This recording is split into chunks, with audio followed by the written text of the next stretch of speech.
Beberapa hari yang lalu saya ikut terlibat dalam proses kegiatan penebangan pohon yang dilakukan secara bersama-sama coy.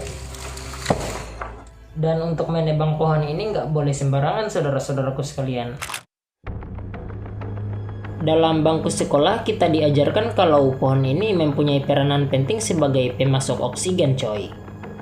Dimana oksigen ini merupakan unsur yang paling dibutuhkan oleh makhluk hidup untuk bernapas. Maka dari itu, kita nggak boleh asal-asalan dalam menebang pohon. Dengan kata lain, di sini kita harus selektif dalam melakukan proses penebangan pohon coy. Misalnya pada pohon yang sudah tua, itu boleh ditebang. Kayak pohon asam yang kita tebang barusan. Umurnya itu kurang lebih sudah 30 tahunan ke atas lah. Apabila pohon ini tidak ditebang, ini bisa saja akan membahayakan orang yang tidak sengaja melintasi pohon tersebut kalau dahannya itu jatuh, mengingat kondisi pohon tersebut sudah tua dan mulai lapuk. Jika kamu mempunyai bakat dalam memanjat pohon, ada satu peluang bisnis sampingan yang dapat lu jalankan saudara-saudaraku sekalian. Dan pekerjaan yang dimaksud adalah jasa penebangan pohon. Gaji yang didapatkan juga lumayan saudara-saudaraku sekalian. Sepadan dengan resikonya cuy. Di era modern seperti saat ini, pembangunan sedang gencar-gencarnya dilakukan saudara-saudaraku sekalian.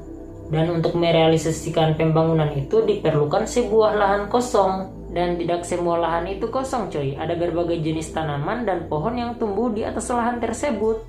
Untuk mengosongkan lahan tersebut diperlukan jasa dari seorang penebang pohon. Ada yang berminat untuk menjalankan bisnis sampingan ini? Kenapa sampingan? Karena ini bukan pekerjaan tetap saudara-saudaraku sekalian. Penebangan pohon itu tidak selamanya dilakukan coy. Jika kamu tertarik untuk menjadi seorang penebang pohon, ada beberapa hal yang harus kamu pahami saudaraku. Yang pertama, lu harus tahu caranya manjat pohon coy. Eits, tidak sampai di situ. Untuk meminimalisir terjadinya kecelakaan kerja, lu harus membutuhkan peralatan seperti tangga, tali, dan tempat pijakan coy. Dan tempat pijakan ini lu buatnya di atas pohon coy. Caranya lu gunakan balok-balok kayu dan lu susun sedemikian rupa sehingga nantinya ini akan memudahkan pergerakan Anda di atas pohon coy. Lu aturlah pintar-pintarnya lu. Yang kedua, lu harus punya nyali saudara-saudaraku sekalian. Karena walaupun gajinya besar, resikonya juga tinggi.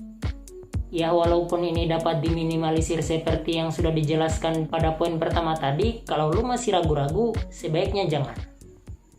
Yang ketiga, kamu jangan melakukan pekerjaan ini secara sendirian coy. Jangan karena gajinya ini tinggi, lu main hantam-hantam aja sendiri coy. Ya ajaklah beberapa temanmu untuk ikut membantu. Jangan rakus coy. Ingat, pekerjaan yang terasa sulit akan lebih ringan jika dikerjakan secara bersama-sama. Dan orang-orang ini nantinya akan membantu kamu dari bawah.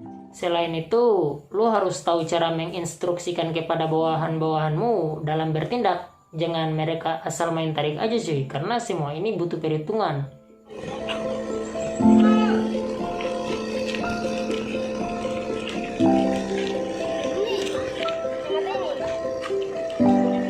Lokasinya ini kan di tengah-tengah pemukiman. Kalau salah perhitungan sedikit saja, lama-lama bisa kena atapnya orang coy. Ya kurang lebih seperti itulah. Harus ada perhitungannya juga coy.